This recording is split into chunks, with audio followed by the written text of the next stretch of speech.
Hello everybody and welcome back to another episode of my European Journeyman Save, where we're aiming to win the top flight division in every European nation in the game. Currently in nation number 16, which is Croatia, as the manager of Sibenik in the Croatian top flight. It's our first full season in charge here at Sibenik, with a very young squad and a very underdog type squad. Our season preview has actually got worse as the season's got on. But that hasn't deterred us. We have had a fantastic start to the season.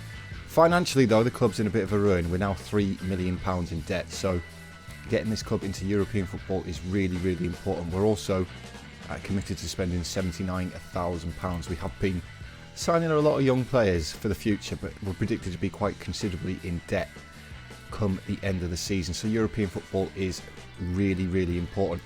In terms of transfers, as you can see here, there's a lot of them come in. There is a lot of them come in. There's a lot of them still to join as well, as you may see.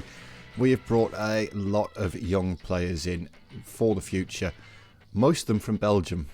There is an Argentine in here. He's got some good potential, 18 years old. Some of them do have some value to them as well, which is obviously really important. There's a couple of players who I'm particularly pleased with. This guy here, 4.5 star potential, 17-year-old Belgium, as a striker, already improving, is looking really good. There's a couple of them in the first team as well. One of them's not too far away from turning 17, so he'll be able to start, which is Alan Uranga, young Spaniard, 16 years old. He's got some great value to him, up to 3.5 million. He is improving, or he has improved as the season's gone on. Maybe he's not showing so much here, but he is improving. There's also the one in the starting lineup in Miguel Angel Rodriguez, another Spaniard. He is improving. Now, for his position as a segundo volante, he does need some strength, and we are training his strength. I believe it was 1 when he joined the club, and it's up to 3 now. So again, improving. It's got some great potential again, and some great value. But as the season's gone so far, you were here opening day of the season against Varaždin, our former club. We're unbeaten. We are unbeaten. Rijeka were the next game. Unfortunately, it was a 1-1 draw, and we did rely on an own goal for us to get that draw. Arguably, we should have won the game. Looking at the match stats, really. Fortunately, we didn't. We did then win the next one, rather surprisingly, against Hajduk. Took a 91st minute winner though, but we were down to 10 men before the hour mark. And we rallied, and we got that win. Should have been a draw, really, the game. Although we did have a lot more shots than Hajduk. But Hajduk had a poor start to the season. Luciano getting the man of the match in this one as well. Next up was newly promoted Jaron. A 1-1 draw in this one. We threw it away in the 90th minute after taking the lead in the 12th minute. We also picked up an injury to Katona, and he was out for quite a while. We definitely deserve to win this. They've got an XG of 0.04, but a point was disappointing, particularly against a newly promoted side. But the big one so far this season was against Dinamo at home, and we battered them. We really did batter them with a 3-1 victory. And Leon got sent off in the 55th minute, and it became backs to the walls after that. But we were already 3-0 up by that point. Leon got 2 before he got sent off. Still managed to get man of the match as well, and Luka Lota with the other one. So a 3-1 win over Dinamo, who also had a poor start to the season. However, next game against Gorica was a little bit disappointing. Again, we relied on a late equaliser from the penalty spot as well by Luka Lota. Again, looking at the match stats, we should have won the game. Unfortunately, we didn't, so we dropped points there again. But it was back to winning ways against Slaven Belupo. Krajewski with the double. Ziga got one back late on for Slaven Belupo. Again, a good performance by the lads. And we followed that up with a fantastic 3-0 win against the early pace setters in Roods. One of the only teams in the top flight that don't have one of the kits from Kitbasher, unfortunately. But they were the early pace setters in the league, and they were unbeaten for quite some time until we came along. Luka Lota, Brainer Leon, and Tomislav Brezovek with the goals. Man of the match performance for his defensive partner in Vanya Martelan. A fantastic performance. Roods never really got out of, they never got out of the starting blocks, and we absolutely pummeled their goal. Should have been more than 3 looking at the stats. Unfortunately, we dropped points again, though, in the next game to Osijek. Another late equaliser against us. Brezovic and Lota with the goals for us. Osijek deserved the win, really. We were probably lucky to have scored the 2 goals, and their equaliser is thoroughly deserved, but we have thrown points away again from a winning position. But Osijek were the much better team in this one. Cup-wise, 7-0 win against the lower division side. Fantastic. And then most recently, I've taken on Vajradin again. Of course, you play each team 4 times in this division. Another 3-0 win. Leon and Luciano with the goals. So as things stand, we currently unbeaten. Played 10, won 6, drawn 4, lost none. You can see that Dinamo have already lost 4 games this season. Roods, like I say, were the early pace. Hajduk are not even in the top 5 in the division. So we're 4 points clear. 2 points clear. 2 points clear of Gorica with a game in hand. But in terms of teams who have played the same amount of games, or most notably the team to beat in Dinamo, we're 4 points clear of them with a much better goal difference, which is, it's really good. It's fantastic. Leon's up there in the top scorers. We've got the 2 highest average ratings in the league, most assists in the league, 2 in the top 3 again. For a side that's not predicted to finish any higher than 7th, we're doing particularly well, but obviously Dinamo do carry that threat. Now, like I say, they have lost a few games themselves, which is quite rare. Quite rare. They've lost to Roods, to Osijek, to us, and then to Hajduk as well. And they've drawn. Oh no, that's Champions League against Leipzig. So they can draw against teams like Leipzig, but then lose to Roods and Sibenik. But today, guys, we've got 2 games. The first one of which is against Rijeka. Now, you may notice that we've got quite a few suspensions. This, tackle harder, is it can cause this issue sometimes. So both of our starting centre-halves, unfortunately, are suspended for today's game. So, yeah, Danzic is going to come in as one of them. We're also possibly going to have to play Marko Arsic. Obviously, they are lacking in match fitness, which is not going to help. And we've also got Karevsky out. Now, in terms of strikers, we've only got 3, really. We do have Luka Lota, who has been sort of filling in for us this season.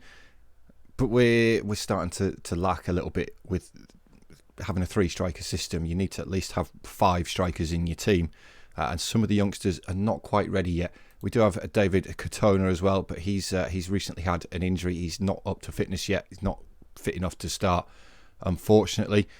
So we're going to have to go with this one for today's guys. The lineup's going to be Skorlic in goal. Continues to perform particularly well. Conceded 9 in 10, which is okay, I suppose. Rodliak is going to start as the right back today. Not featured too much for me this season, the 30-year-old Croatian, but he's going to get a start today. The 2 centre-backs, as we've already discussed, fill-ins, really. Left back is going to be Crossweight Duasa. Again, had a really good season for us so far with 5 assists in 10 appearances, which is fantastic. Midfield, it's going to be Hugh, the man on loan from Le Mans. Has performed okay. Like I've always said, this defensive midfield position doesn't really lead itself to good match ratings, but he's having a good season for us. Pettersson is now much better as a segundo volante. He's picking the position up really well. Like I said, he's got some good attributes for that position, other than his pace. 20-year-old Austrian, though, he's still got bags of potential to improve, and hoping he can. On the other side, it is going to be Rodriguez. Again, he's now picked up that position. Not quite a natural there yet, but he is accomplished. And again, he's got some good attributes for that position, and a young man with lots of potential to fill. So pleased with that. Front 3, Lota, backup. He is a backup, but he has got 4 in 7 starts for us this season. It's Leon as the inside. We've changed that back to an advanced forward to move Leon in there. You can see his recent form since we put him in the middle has been fantastic, and he's now 5 goals and 3 assists in 8 starts this season for the Colombian. And then on the other side is the Brazilian Luciano, who did come to me requesting to leave at the end of his contract, and he's transfer listed. So, we'll see. There's not really too many options out there. But that's the lineup for today, guys. Hopefully pick up the win against Rijeka. And as we get the game underway, first early highlight, and it is Lothar with the ball finds Hugh of Rodliak. back to Luka Lota inside the penalty area now. 2 defenders with him. He's tackled well. He was definitely tackled well. Yeah, okay. Right, that's correct decision. Correct decision. You see them all the time for some reason in FM23 where they look like fantastic tackles and they end up being penalties, but that was the right decision in the end. Throw in on the right hand side. 20 minutes gone now. Rodulak looks to get the ball into the box. It's a deep cross though, over hit, but Luciano is going to keep the ball alive. Comes back to crossweight Duasa, inside to Hugh, forward into Rodriguez. He's had to come all the way back to Miandandzic. Forward to Pettersson, Manjandic, Hugh again. Ball over the top towards Luka Lota inside the area at the byline. Can he pull it across for a teammate? It's a poor pullback and Rijeka are able to clear the ball. But it has fallen back at the feet of Arsic, the stand-in centre-half for today. Ball back over the top towards Luciano. It's headed clear again, but Crossway is going to get there. Hooks the ball back into the box, and it's an effort on target from Brainer Leon. Gets his 9th of the season with an impossible header, really, for the Colombian. With a fantastic header. I've changed the replay camera as well, guys. I've changed it. Crossfade to Asa does well to get this ball into the box, and that, that's a great header from that angle to loop over the goalkeeper. And we needed that because Dinamo have taken the lead in their game, which would have closed the gap. Rijeka looking to get straight back into the game, though. It's Slugger. Finds Barisic. Stasic out wide to Furlan. I didn't quite catch his name. Furlan Bardov. Slugger. Oh, we've nearly cut that one out there. They have gone long over the top, though, and Harsic wins the header. Pettersson helps it further on. Luciano, again, helps it further on, but the ball's going to come back forward. That was a really important header there by Mijandzic. Apologies for the names, guys.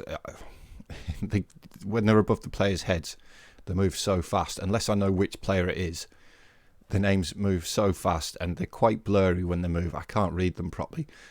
Crossfade Duasa, though, advancing down the left-hand side. Feeds the ball in towards Luciano. He's tackled, though, and the ball's with Slugger. We've won it back, though, and Leon gets his 2nd of the game and his 10th of the season. Double figures now for the Colombian. Great work inside the penalty area there by a combination of Crossway, Duasa and Luciano to pinch the ball back off the defender. The defender should have just been putting his foot through this and getting rid of it. It's Slugger who's caught on the ball. I think it's Luciano who actually wins the ball back, and Crossway Duasa gets his 2nd assist of the game, which is great.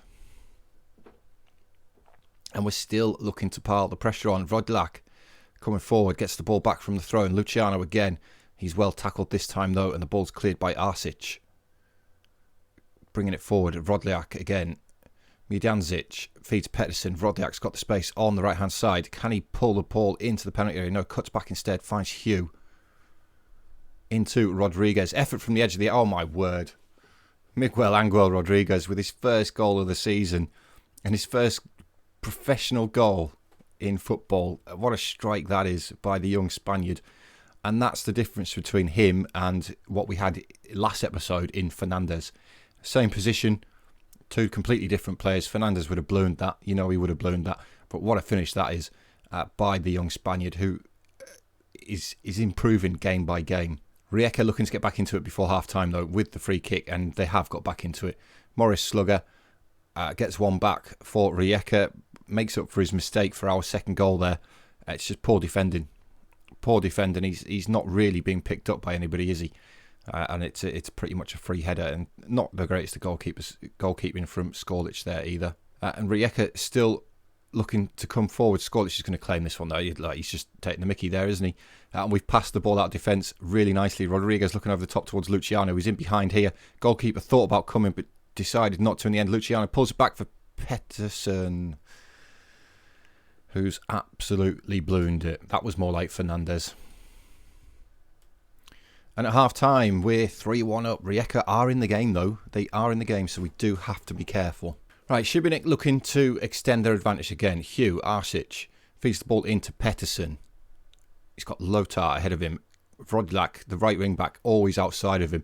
Rodlak gets the ball into the box. It's a good cross, but it's headed clear. Crossway to Asa looking for his 3rd assist. No, finds Luciano instead. Hugh, Rodriguez, Hugh, Pettersson, effort from the edge of the area again. And he's missed again. Approaching the final 10 minutes now. It's Rodlak down this right-hand side again with the throw and finds Hallo, who is another one of my young signings. The ball's into the box. Luciano's shot is blocked, and Batista comes away with the ball. But Hallow's come on for Pettersson.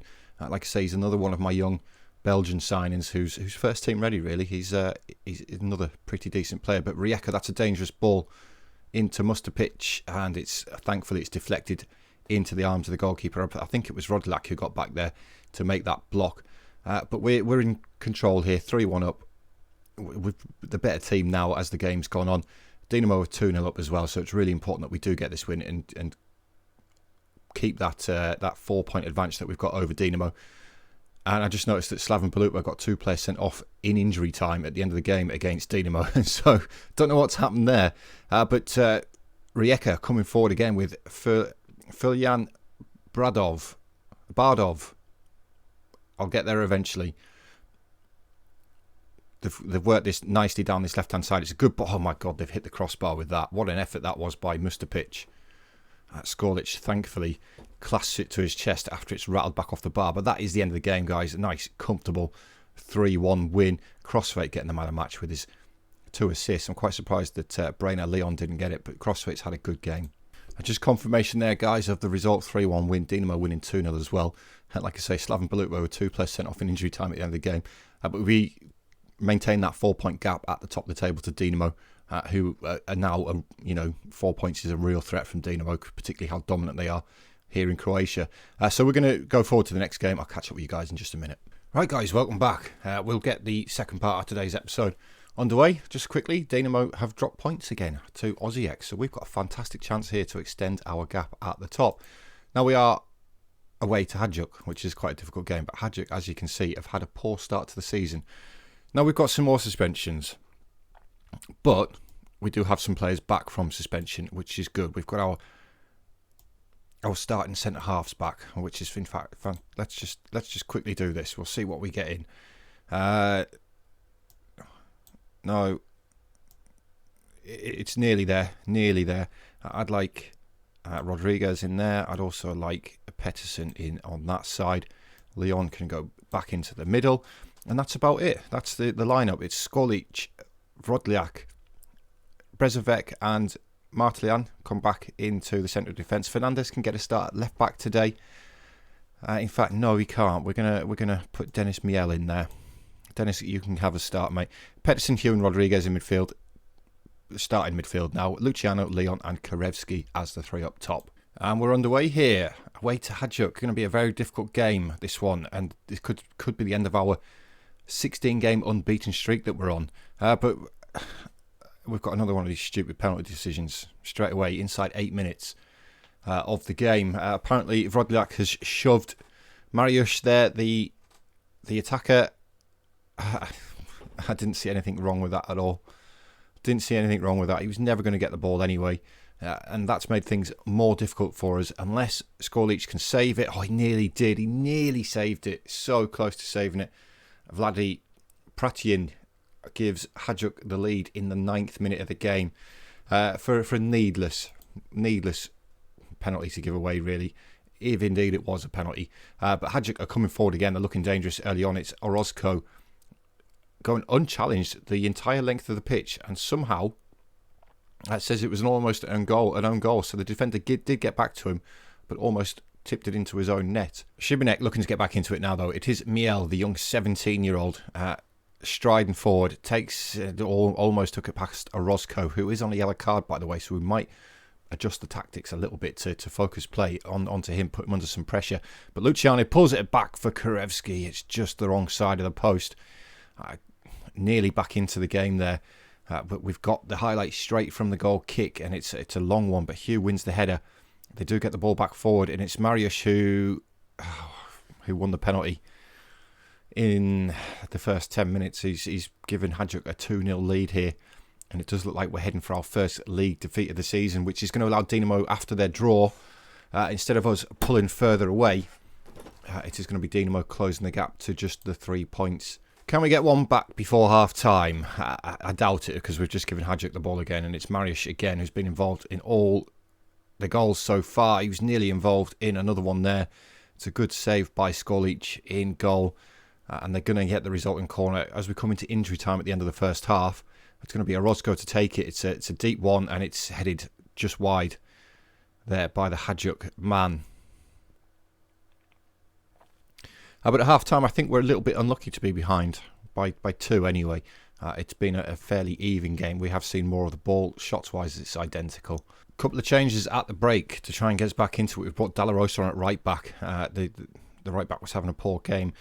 We've also brought Katona on up top for Karevsky, who was also having a poor game. I'm just hoping that we can at least get 2 back to maintain that 4-point lead over Dinamo.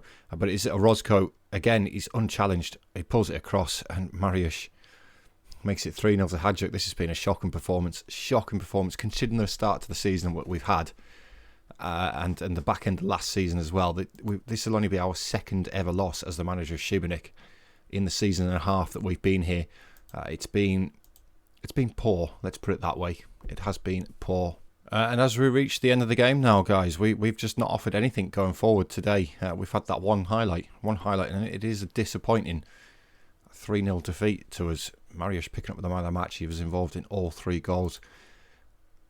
That's a very disappointing defeat. Very, very disappointing. It's a derby game as well against Hajduk for us at Sibenik. So that's very, very disappointing. So after that round of results, Dinamo closed the gap by just a single point. It could have been worse if Dinamo had won, to just 3 points now after a third of the season is completed. We are still better on goal difference, but Dinamo are going to be the threat to us, and we're going to have to make sure that we beat them going forward. But guys, that's the end of today's episode. Thank you very much for being here.